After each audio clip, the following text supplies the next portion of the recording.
What's up, guys? Today we're going to do some more aluminum welding. I know I've done several videos on welding tanks and different things, and I don't think I've made one yet assembling one of our air-to-water intercoolers. So this is a air-to-water intercooler we have on our website that we designed for Cody Wiesner's Foxbody, the red notorious notch car. It goes in the passenger fender area. The inlet out of the turbo will come in the bottom, kind of underneath the headlight, excuse me, and then the outlet will go out the top about the middle of the fender and head towards the throttle body. So we got a bell core, very nice quality cores we always use if we have to custom build an intercooler. You can see it's a pretty big core. I think it's maybe 8 inches or 6, I don't know the exact measurements, but got our pieces here. These are 1/8 inch thick, laser cut and bent. I've already wiped everything clean so it's ready to tack together. Got our end tanks for the water. This is another water tank. This goes towards the firewall. This is the little piece that goes on the end of that. You can see there. That's our bottom inlet tank for the air. We got our billet hose ends. This is what the customer requested. You can select V-band or a dual seal or hose slip style on our drop down menus. These come from Race Part Solutions. We've used theirs. We've used the ones from Monkey Fab that we have on our website. Both are very nice quality. I was just ordering a bunch of stuff from Race Parts at the time, so got these. So we're going to get that started and tacked together. I want to talk about something new that we're trying out. I don't know how many of you guys use AIRGAS, but those guys recently come out with a new style ARGON bottle. They call it ARCAL, but it's supposed to be like super ultra pure or whatever, but the regular, what do they call them? The regular industrial bottles like everybody uses, these brown ones here, they are 99.993 or 994, and this is supposed to be, or maybe they're 99.996, and these are supposed to be 99.999 on the purity, which is not really even enough to talk about. But I will tell you, the welding rep come by here and brought one of the welding gurus by, and we laid I laid 2 beads down side by side with aluminum with the original bottle that I had on the welder and the new bottle, and you can see there is, besides me, I think this is the new bottle and this is the bottle that was on the welder. I did like a really hot pass and then I did a colder pass. But on this one with the original bottle, you can see some little inconsistencies right on the edge. And with this one, it's a little bit tighter. As far as like on the edge, it's not like grainy. But really, I mean, that could be a lot of variables. And I didn't really see a big enough difference in the purity of the argon to really be able to argue. But what I will say is pretty cool about this gas bottle is you have a high flow regulator that goes up to 65 CFH, so it'll really pump the argon out. I know we got some little cheap regulators on ours. I don't even know what brand they are, but they suck. When the bottle gets down to about 1,000 pounds or so, you're not going to flow more than about 25, and that's with it cranked all the way out, you know, the adjuster about to fall out of the side of the regulator. So you get a high flow regulator with this bottle. Another thing, they give you a quick connect, so there's no more unscrewing and screwing back on your regulator. You just unhook it, leave this on your welder,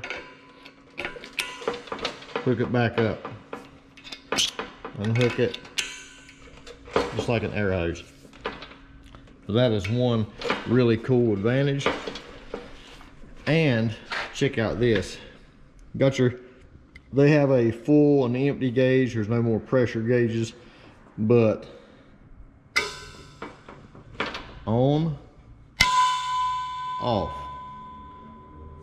I know some of these bottles I've got, like those industrial bottles, I've had to get a pair of pliers to actually unscrew the valve because it's so tight whenever I get it. You know, some valves, they're really tight anyway, but that is one cool thing about this bottle is argon's on, argon's off. Then if you don't have to worry about dropping the bottle because you got this enclosure on top of it, so you're never going to drop it and break the regulator. You're never going to have to worry about any of that, and you'll always have a regulator already on the bottle, so you never have to change those and everything. And I think this bottle is about $10 more a year for the lease, but it's not really that much more money. But I'm trying out this one. To my knowledge, I'm the only one in our area that's got one. I don't think a lot of the people have, you know, bid on the process of switching over to these. But the main thing is, this is supposed to have some type of straw on the inside of it to mix the argon, you know, more evenly. And it's supposed to have some type of pop-off valve on the inside where even if you break the whole top of it off, if you was to drop the bottle, it's got like a rollover style valve that the ball will plug the hole and it won't shoot across the shop, which I know none of you are probably ever done that, but it's still a good safety feature for these bottles that they've upgraded on. I told them the main thing that I'm really going to put this bottle to the test with is, you notice the industrial bottles, when you get them down to about 500 pounds or so, they're junk after that. You might as well take them off the welder and put them in the empty room. And what we've been doing is putting them on our production welders, because we can just crank the regulator all the way up and still get the weld to look pretty decent on chromoly.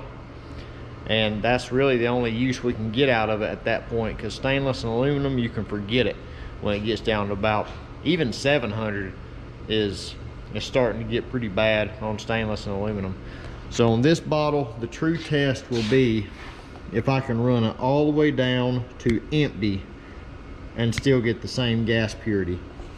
And I told the welding rep that come by here, they're really kind of hammering us for feedback, because of course they're getting this new stuff, and you know, they're not actively using it out in the field, so they need feedback from guys like us to see if it's actually going to do its job.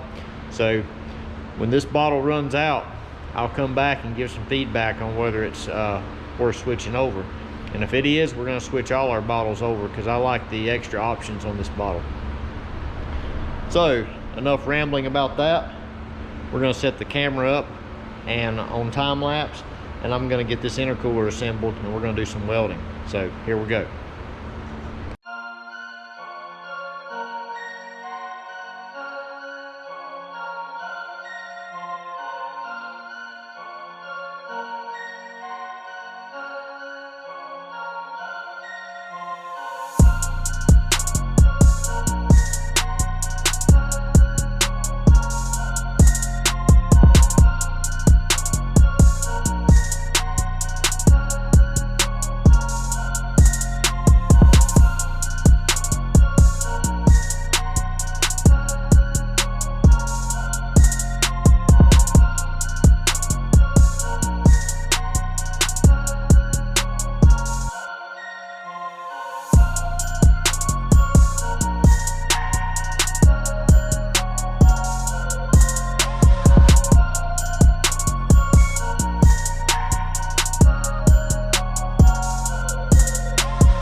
Okay, we've got the water tanks welded on, and these are number 16 inlet and outlet for the water. The core is really hot right now. You can feel the heat radiating off of it. What we're going to do is let this cool down probably until after lunch, and then we're going to show you right quick. If I can find them.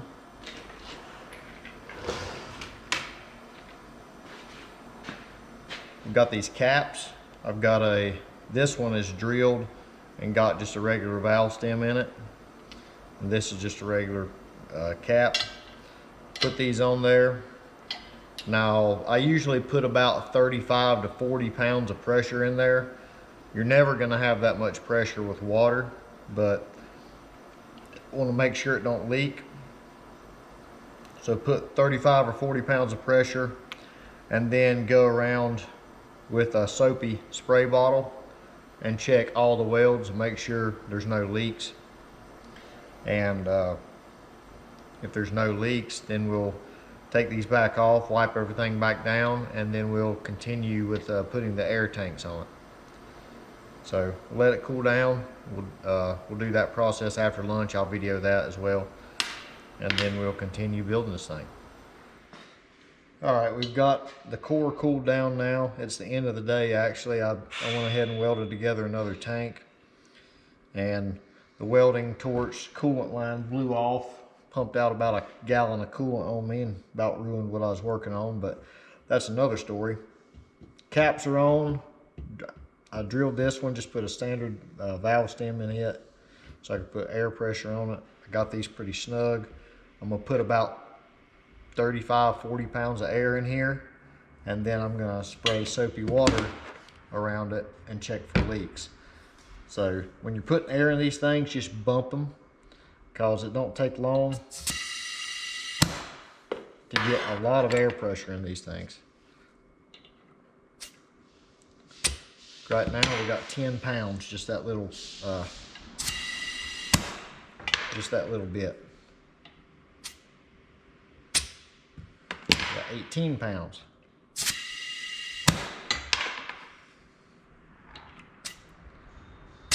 25 pounds. We'll do one more hit.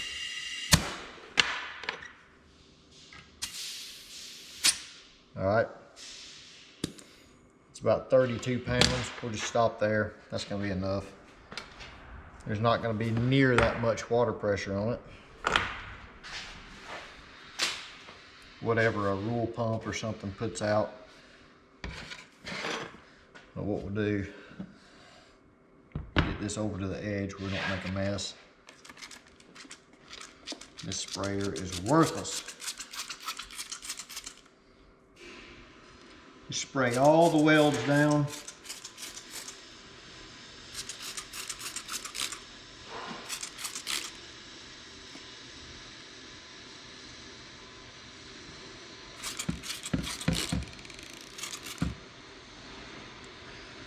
Everything looks good there.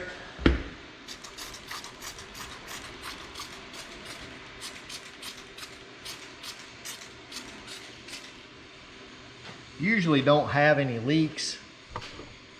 Move the camera a little bit. But aluminum is funny sometimes. It might develop a little air pocket in it. And even though the weld might look really good, you'll still have a leak. And you won't know until you put some pressure on it. So all those look good. I'm gonna check the ones on the bottom.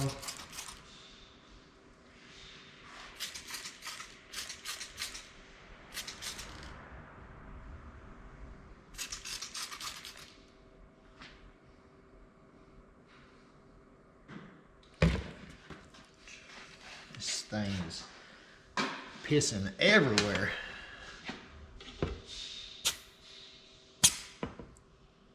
Yep, still good. Ain't lost no air. I know we wouldn't lose it that fast anyway. But that's it. That's how we check for leaks.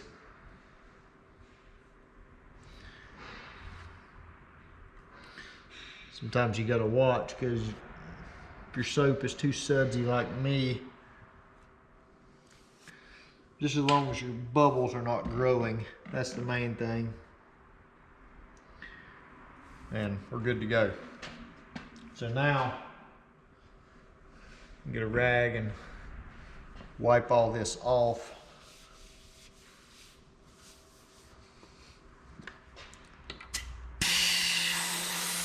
Release our air pressure.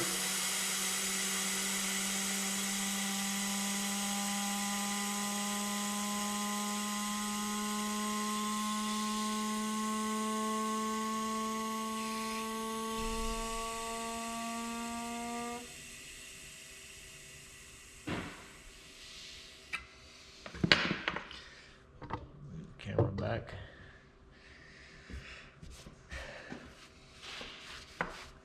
I don't like to leave anything wet on the aluminum because it'll water spot it like crazy.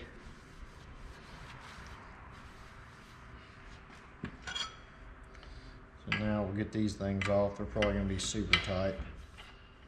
Not too bad.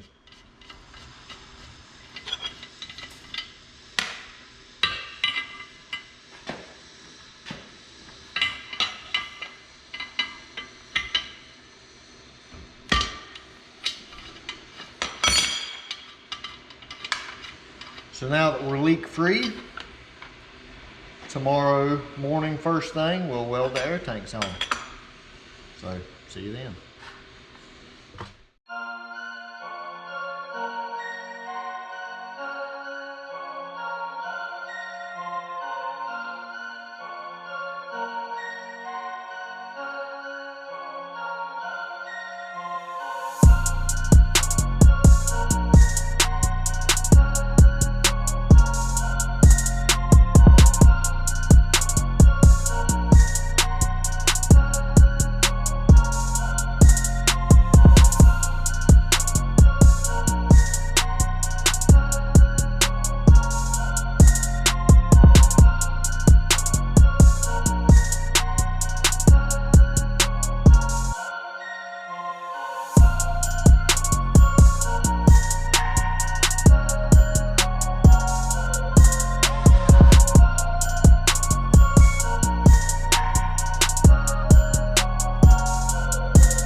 All right, everything is cooled down and I've wiped everything off. We're finished welding. Just give a little show of this thing. These are always really fun to weld together. One thing I have noticed, see how bright these welds are, how super clean they look. But when you're welding, mixing in with the material that the core is made out of, you'll get a little bit of a white residue in the weld. Let me set the camera down here and spin it around using the acetone jug as a prop here, just to get the weld in the light where you can see. And this core, when it came, I'm about dropped it on the floor. This core, when it come in, had a little scuff right there, which this is going to be welded on for mounting bosses and stuff like that. It's not really that big of a deal. But you can see on this weld down through here, it's just got some like white residue mixed into the weld. And I tend to only see that whenever I'm welding against the core. That one isn't too bad, but it's still a lot more than just the welds that are on the tanks themselves. I don't really know what grade aluminum the core is. I know our tanks are 50-52. So if the core is maybe a lot softer aluminum, or I wouldn't think it would be softer, it might be 60-61 or something.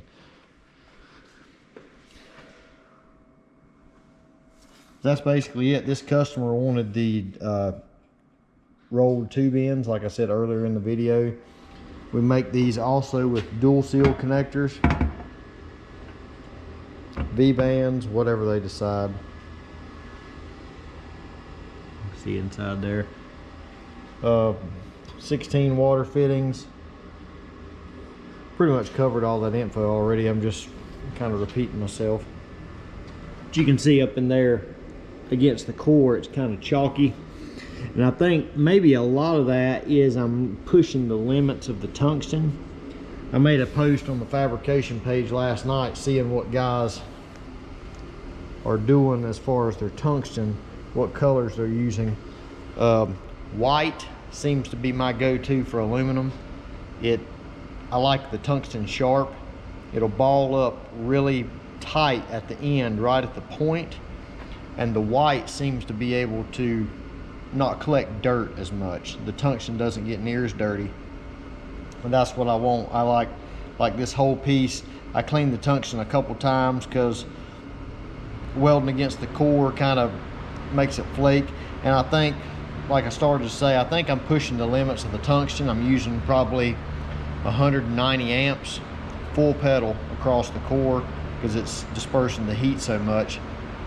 So I think one of the main things I might try to switch to is 1/8 inch tungsten for all the aluminum stuff, because if you can remove some of the strain on that tungsten and make it handle the heat a little bit better, it's not going to get near as dirty. So that's just part of my self-learning, trying to figure out what works best and what's more efficient. I don't actually have any 1/8 inch tungsten here, or I would have tried it on this intercooler. But pretty nice piece. This is getting shipped out today. I'm gonna send, I don't have any mounting bosses on it right now. I'm gonna send these 3/8 threaded bosses I get from Race Parts Solutions. I'm gonna send 4 of those with it. I already talked to the customer and he said he don't really know how he's gonna need to mount it and stuff, so we're gonna let him or whoever he's getting to do his turbo kit mount those on the intercooler. So that's basically it for the intercooler assembly. Another tip with aluminum, after you weld it, or try to wipe all your fingerprints, the dirt, anything, any blemish that's on the aluminum as far as just oils or residues or anything. Get it as clean as you can with acetone before you weld it. because aluminum, once it gets hot, the pores will open up, it'll absorb that crap, and then you can't ever wipe it off again. It's cooked into the material, and then it's stuck being ugly. And that's what I try to do, which all of this had laser film on it, and I didn't touch it with my hands before I assembled it. And when I weld aluminum, I've got a special pair of gloves that I keep just for aluminum, that I don't weld any other material with, so it's not got a bunch of grease from the chromoly that we do and everything mixed in with that. So that's a tip. And another tip, if you do have any fingerprints or stuff or things on it, wait till it's completely cold to clean it with acetone, because the pores will close up, and then you can wipe that stuff off and it won't try to pull all the stuff that's really down in the aluminum up to the surface. When you wipe it, it don't matter if you start off with a clean rag and you're dousing it with acetone, it's going to streak it like crazy whenever it's hot. So wait till it's cooled all the way down to mess with it at all. And when welding these intercooler cores, it's going to take a long time for that to cool down. I can actually put my hand in there and feel it, and it's about 12:30 now, and I finished this thing at a little after 10, and I can still feel some heat holding in there. It's just a lot of material. Once it gets hot, it takes a long time to cool down.